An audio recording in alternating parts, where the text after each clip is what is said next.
मनीषियों, वर्तमान शासन नायक भगवान वर्धमान स्वामी के शासन काल में हम सभी भव्य जीव यहाँ विराजते हैं।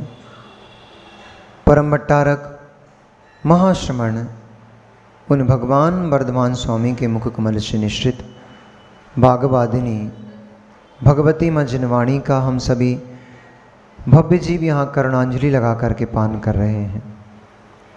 यह भागवादिनी, यह भगवती माँ जिनवाणी सभी जीवों का कल्याण करे, सभी जीवों का मोक्ष मार्ग प्रशस्त करें।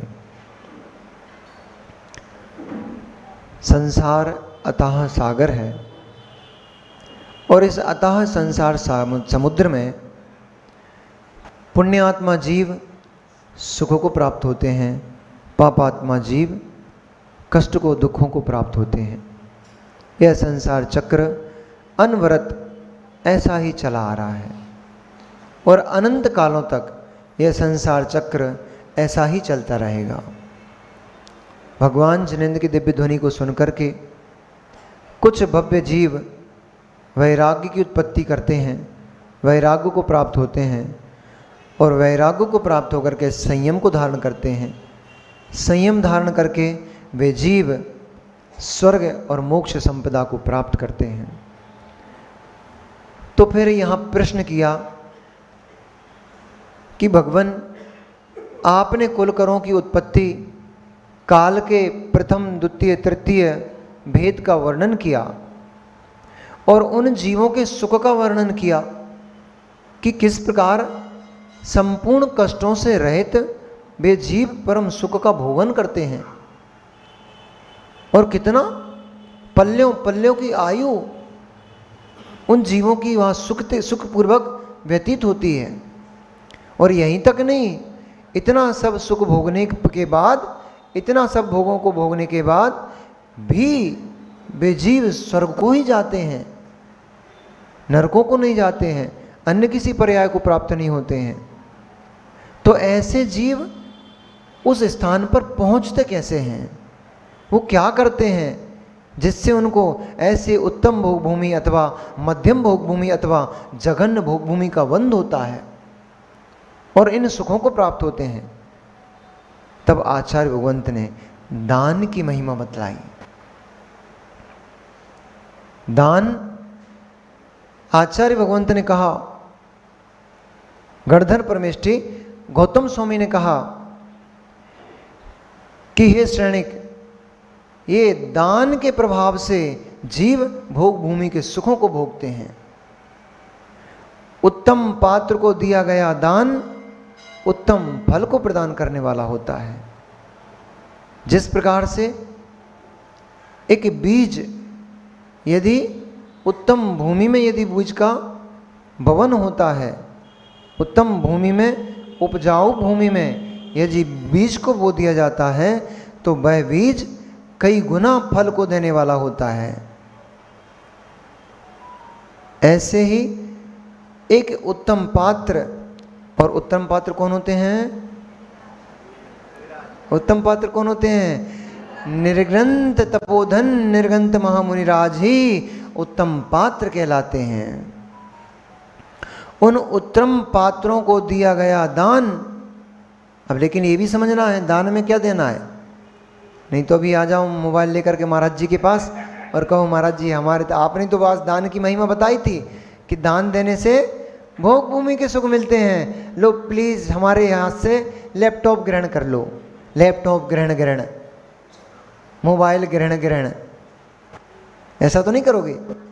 ऐसा नहीं करना, मुनि हत्या का दोष लगेगा।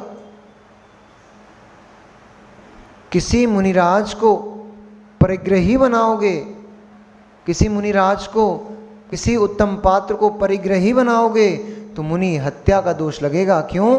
क्योंकि यदि लैपटॉप और मोबाइल और ऐसे जो कृत्रिम उपकरण हैं, जो लौकिक उपकरण हैं, जिनमें 4 भी कथा के अलावा कुछ भी देखने को सुनने को नहीं मिलेगा, ऐसे उन उपकरणों को आप भेंट करोगे, उनसे मुनिराज सामायिक में अथवा स्वाध्याय में अथवा किसी भी समय उसका यदि उन्होंने दुरुपयोग कर लिया, 4 ही प्रकार का दान है, पांचवा प्रकार का कोई दान नहीं है।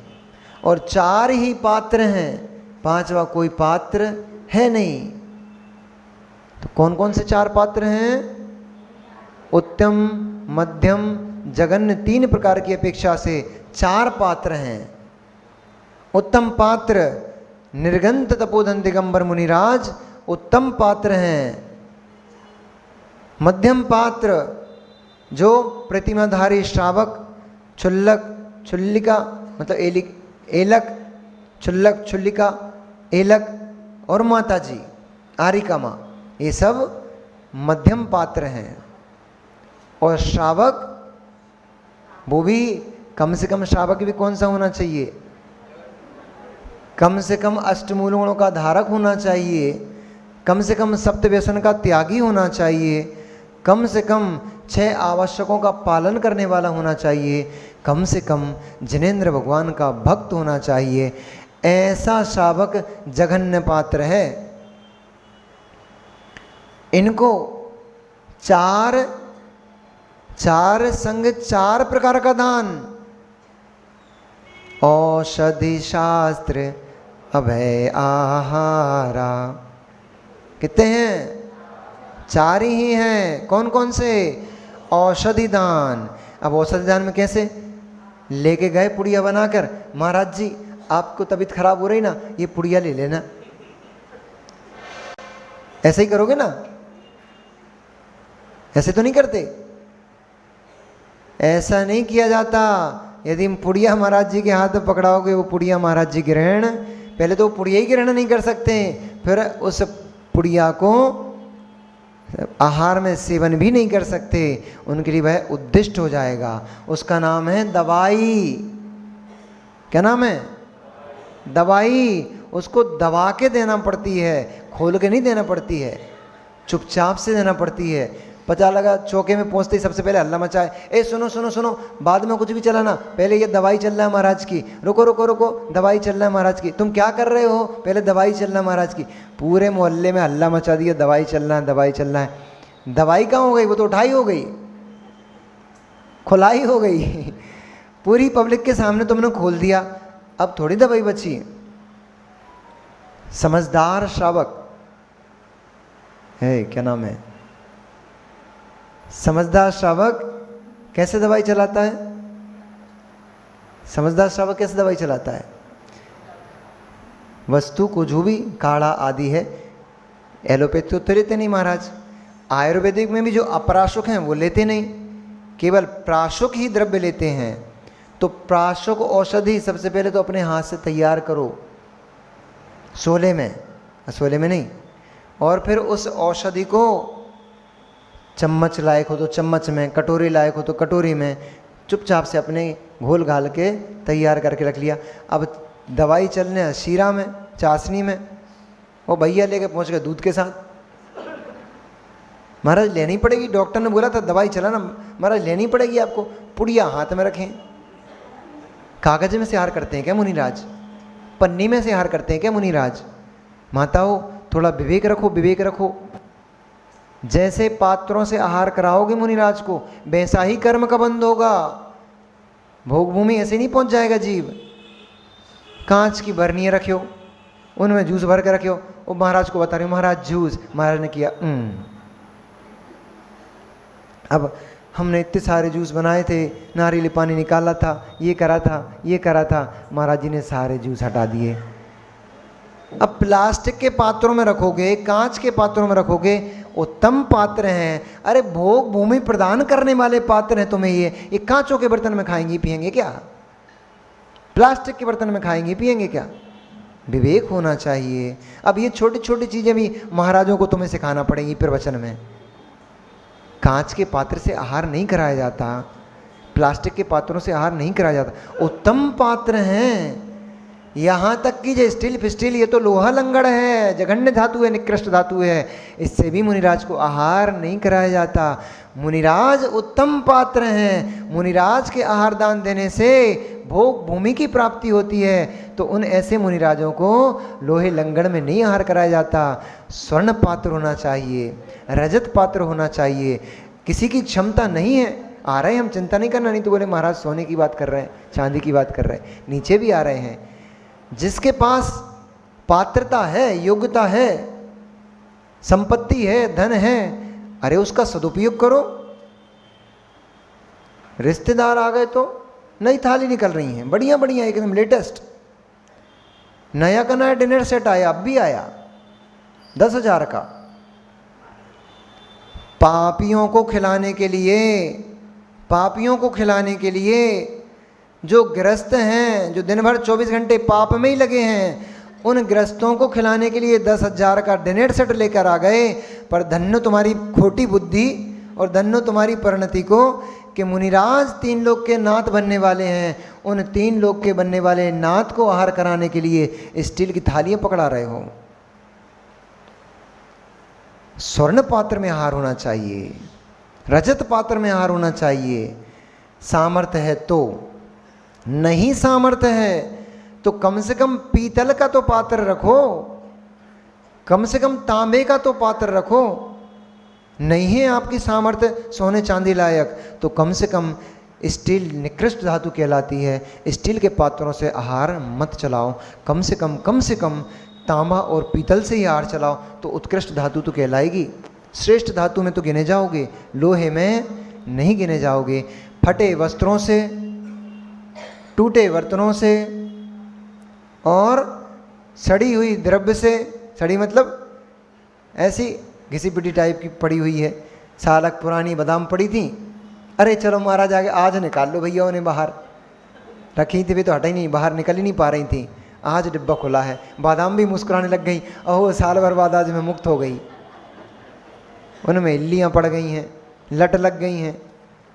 ऐसे दान करोगे, ऐसा भगवान की इन द्रव्यों से पूजन करोगे तो कुभोग भूमि जाना पड़ता है। फिर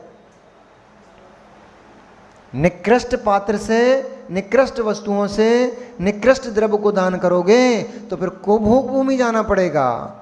इसलिए उत्कृष्ट पात्र को उत्कृष्ट पात्रों से ही दान करना चाहिए। अब दान कैसा करना चाहिए? तो जो मुनिराज के योग्य हो। ऐसा नहीं कि देख लिया, आज विषय आ रहा था मूलाचार में, महाराज जी को पढ़ रहे थे, महाराज जी हम लोग पढ़ रहे थे, मूलाचार में विषय आया था उद्दिष्ट, तो आपको पता लग गया निवृत्त सागर महाराज जी को क्या पसंद है महाराज जी? अरे सबको पता लग जाएगा ना। मान लो, माना कि हम, ऐसा पता नहीं हमें क्या पसंद है महाराज को, लेकिन माना कि महाराज जी को रबड़ी पसंद थी, तो रबड़ी बना के अम्मा ले गई और हल्ला मचा दिया, महाराज हमें तो पता था आपको रबड़ी पसंद है, ले नहीं पड़ेगी, हम आपके लिए बना के लाए हैं। ये उद्दिष्ट हो गया। उस रबड़ी को मुनि महाराज ग्रहण नहीं कर सकते। क्यों? क्योंकि ना पात्र को ये पता होना चाहिए कि मुनिराज को क्या पसंद है, ना मुनिराज को ये पसंद होना चाहिए कि पात्र ने हमारे लिए, दाता ने हमारे लिए क्या बनाया है। जिस चौके में मुनिराज जाएं, उनको ये पता नहीं होना चाहिए कि आज हमारे आहार किस चौके में होने वाले हैं। मां ध्यान रखना, अब मान लो तुम्हारे नगर में कोई मुनिराज पधारे और एक ही मुनिराज थे और एक ही चौका लग गया, और मुनिराज जंगल के लिए जा रहे थे, देखते हुए निकल गए कि एक चौका लग रहा है इधर, और ये भी पता लग गया एक ही चौका है। अब उसमें आहार कैसे करें मुनिराज? करते हैं तो चर्या में दोष खड़ा होता है, नहीं करते हैं तो भी बड़ी मुसीबत है। एक श्रावक का मन खट्टा हो जाएगा, मन फीका हो जाएगा, बड़ी दुविधा खड़ी हो गई। करते हैं तो चर्या में दोष होता है, नहीं करते हैं तो अंतराय पड़ता है। इसलिए एक भी मुनिराज आए, आप लोग भोजन नहीं बनाते क्या घर में? रोज बनाते हो? सच्ची रोज भोजन बनाते हो आप लोग? अरे माताओं, जब रोज भोजन बनाते ही हो तो क्या लगता है अपना, थोड़ा शाम को कुएं, सुबह कुएं से जरा सा एक बाल्टी पानी, एक डोलची पानी खींच के ले गए। भोजन 4 रोटियां बनाते हो, 6 रोटियां बना ली। कभी कोई घर में मेहमान अचानक से भी तो आ सकता है कि नहीं आ सकता, तो 2 रोटी एक्स्ट्रा बना ली, 1 कटोरी 1 चम्मच दाल एक्स्ट्रा बना ली। इसलिए नहीं कि हम महाराज के लिए बना रहे हैं, इसलिए कदाचित कोई अतिथि हमारे घर में पधारता है तो उस अतिथि को भी हमारा भोजन पर्याप्त हो जाए। ऐसा करके थोड़ा सा भोजन आपने एक्स्ट्रा बना लिया, अधिक बना लिया। मुनिराज अचानक नगर में पधार गए तो कम से कम किसी का मुंह नहीं ताकना पड़ेगा, ये नहीं देखना पड़ेगा कि बिन्नी तुम चौका लगा लो, कि बिन्नी तुम चौका लगा लो, हमारे घर में तो व्यवस्था है नहीं। रत्नत्रयधारी पधारे हैं, रत्नत्रयधारी पधारे हैं, 3 रत्नों से युक्त वे दिगंबर तपोधन पधारे हैं, और ये कहना पड़े भैया तुम देख लो, भैया तुम देख लो। कितने शर्म की बात है, कितने शर्म की बात है। त्रिलोक पूज्य मुद्रा सौधर्म में इंद्र भी जिस मुद्रा को नमस्कार करता है, यदि उस मुद्रा के पधारने पर इसका और उसका मुंह ताकना पड़े, इससे बड़ी शर्म की बात इस एक श्रावक के लिए क्या हो सकती है? कुछ नहीं हो सकती। यही सबसे बड़ी शर्म की बात है। मुंह नहीं ताका, ओह भाग्य हमारा है, गदगद प्रणाम होना चाहिए। अहो अहो अहो, सालों बीत गए, महीनों बीत गए, हमारे नगर में दिगंबर तपोधन ही पधारे थे। मैं तो तड़प गया था इन हाथों से, मुनिराज के हाथों पर ग्रास रखने के लिए, आहार चलाने के लिए। धन्ना धन्ना धन्ना, आज मेरे परिणाम, आज मेरे पुण्य का तीव्र उदय आ गया है। निर्गन तपोधन पधारे हैं, हम तो पड़गान करके चौका लगा कर आहार देंगे। और ये उनके ही हो पाएगा जिनके घर में रोज सोले का भोजन होगा, नहीं तो फिर सोफे हटाना पड़ेंगे। और भाई दीवार पुतवाई थी, वो महाराज भले टपके, भाई दीवार में कीलें ठोकना पड़ेंगी वो चंदोबा लगाने के लिए। तो कुछ लोग तो इसी चक्कर में चौके नहीं लगाते हैं, दीवार खराब हो जाएगी। अरे तुम्हारी दीवारें तो एक दिन खराब होना ही है, वे तो एक दिन गिरना ही है। निर्गंतों के हाथ पे ग्रास रख लो, भोग भूमि का बंद हो जाएगा। फिर कहीं की दीवारें नहीं उठाना पड़ेंगी, कहीं की दीवारें नहीं गिराना पड़ेंगी, रेडीमेड मिलेंगे वहाँ। कल बताया था ना, रेडीमेड मिलेंगे वहाँ पे, बने बनाए भवन मिलेंगे, केवल जाकर निवास करना है उनमें। इसलिए बहुत सामग्री बनाने की आवश्यकता नहीं है। चौके कॉम्प्लिकेट क्यों हो गए हैं? चौके आज के टफ इसलिए हो गए हैं क्योंकि हमारी माताएं 50 आइटम बनाती हैं और 50 आइटम चल पाते नहीं हैं, तो संकलितता होती है। जो तो रही गो, जो तो झही रखो रह गो, जे पे तो हम देख ही नहीं पाए। हम कह रहे थे तुमसे ये चला दियो, ये चला दियो, तुमने चलाया ही नहीं। ऐसा होता है, होता है, हमें पता है ना, ऐसा होता है। इसलिए अधिक आइटम बना लेते हो, फिर वो सामग्री चल भी नहीं पाती है। और फिर जो व्यक्ति, एक सामान्य व्यक्ति आपके चौके में आहार देने गया, उसने देखा, हो बाप रे, इतना सारा आइटम तो हम गरीब आदमी कैसे बनाएंगे, इतना तो हमारे पास संपत्ति नहीं है, तो हम कैसे चौका लगाएंगे। बेचारे का थोड़ा बहुत मन बन रहा था कि हम मुनिराज को आहार कराएं, तो आपकी बड़ी बड़ी थालियों को देख करके उनका मन ठप हो गया।